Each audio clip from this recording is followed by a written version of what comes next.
Saan ba yan?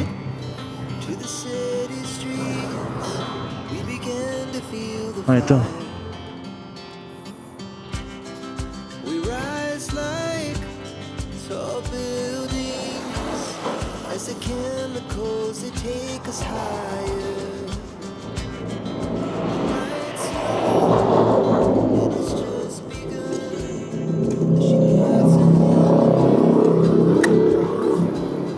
we wanna chase the night.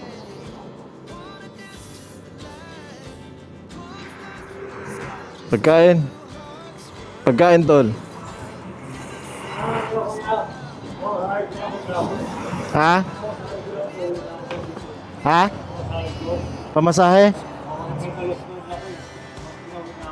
Pagkain lang ako, meron ako. Pasensya na. Oo, pagkain lang meron ako, ha.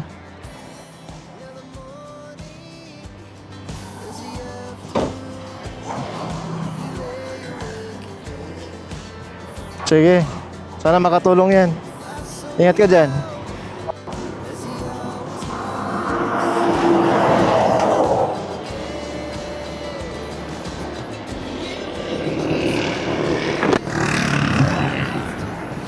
Si kuya nagising.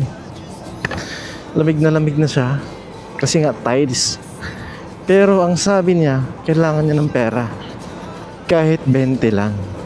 So pag mga ganung bagay kasi, tinitiis ko talaga ang ayaw magbigay ng pera kasi nga baka kasi may mga bisyo sila na syempre yung mga hindi natin alam, maliban sa mga paninigarilyo, baka mayroon pang iba. So ayaw nating maging kasangkapan sa mga ganung bagay. Masaya tayo na nakakatulong tayo sa pamamagitan ng pagkain. At least alam natin na sigurado na yung tulong natin ay hindi nasasayang. Ngayon pa man, maraming salamat at meron tayong nakita ngayong araw na ito. Salamat sa Diyos.